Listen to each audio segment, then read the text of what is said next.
प्रभु यीशु मसीह के नाम में आप सभी को जय मसीह की जीसस वॉइस यूट्यूब चैनल में आप सभी का स्वागत है। आशा करता हूं कि आप अच्छे हैं, भले चंगे हैं।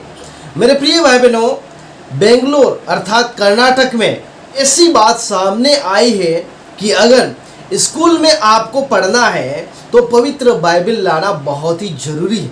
जी हाँ मेरे प्रिय भाई बहनों, और ये जो कदम जिसने भी उठाया है, प्रिंसिपल ने उठाया हो या स्कूल के संस्थापक ने उठाया हो, बिल्कुल अच्छा कदम उठाया है, क्योंकि जो पवित्र बाइबल है वो हमें सही मार्ग दिखाती है, सही मार्ग पर चलने के लिए बताती है। मेरे कोई भी ग्रंथ हमें बुरी बातें नहीं बताता है, लेकिन अच्छी बातें बताता है। लेकिन बेंगलुरु में एक स्कूल में प्रिंसिपल ने ये आदेश दिया है कि कोई भी छात्र या विद्यार्थी हो, उन्हें स्कूल में बाइबल लाना बहुत ही ज़रूरी है। और उन्होंने एडमिशन फॉर्म में ये शर्त लागू किया है कि जो कोई उनके अभिभावक है या माता पिता है, उनको बाद में कोई प्रॉब्लम ना आए कि बाद में बोले कि हमारा बच्चा बाइबल नहीं ला सकता है। जब एडमिशन होता है तो इस शर्त को मानना बहुत ही ज़रूरी है। अगर उस शर्त को नहीं माना तो उन्हें स्कूल में एडमिशन नहीं मिलेगा। तो जो कर्नाटक सरकार है वो कर्नाटक में भगवद गीता पढ़ाने का एक कानून ला रही है, और आने वाले दिनों में सभी स्कूलों में, कर्नाटक में एक स्कूल है जहां पर उन्होंने ये आदेश दिया है कि बाइबल को लाना बहुत ही ज़रूरी है। उसके बाद क्या होता है, कुछ लोग हैं वो विरोध करने के लिए सड़कों पर उतरे और स्कूल के खिलाफ कार्रवाई करने की बात कहा है और बोला है कि ये तो ज़बरदस्ती है, बिल को रखा जाए तो ये बहुत ही गलत है। इस प्रकार से उन्होंने विरोध किया है और स्कूल के ऊपर और प्रधानाध्यापक प्रिंसिपल के ऊपर कार्रवाई करने की मांग की है।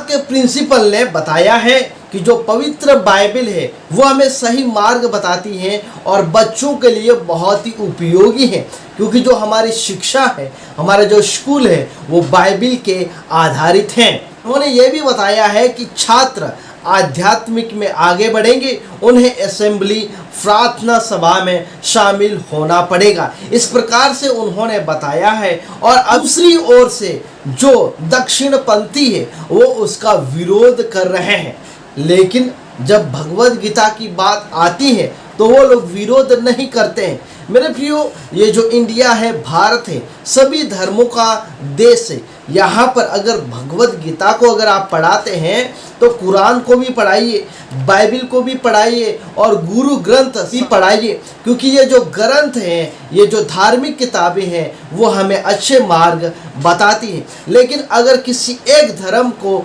आगे लाना ये बहुत ही गलत बात है। अगर लाना है तो जितने भी धर्म ग्रंथ हैं सभी को लाना बहुत ही ज़रूरी है। कर्नाटक में, बेंगलुरु में जिस स्कूल ने ये कदम उठाया है, बिल्कुल अच्छा कदम उठाया है, और आने वाले दिनों में और भी स्कूलों में पवित्र बाइबल को पढ़ाया जाए, ताकि जो स्टूडेंट हैं, जो विद्यार्थी हैं, वो सही शिक्षा को प्राप्त करें और आगे बढ़े। बाइबल में से बहुत सारी शिक्षाएं हैं जो हमारे जीवन को बदल देती हैं और सही मार्ग पर चलने के लिए प्रेरित करती है, बुराई से दूर रहने के लिए प्रेरित करती है, गलत काम करने से हमें दूर रखती है। इसी प्रकार अगर स्कूल में पवित्र बाइबल को अगर पढ़ाया जाता है तो ये बहुत ही बड़ी खुशी की बात है, आनंद की बात है। मेरे प्रिय भाई बहन, आप इसके बारे में क्या कहना चाहते हैं, कमेंट करके ज़रूर बताएं। आप सभी को जय मसीह की, प्रेज़ द लॉर्ड।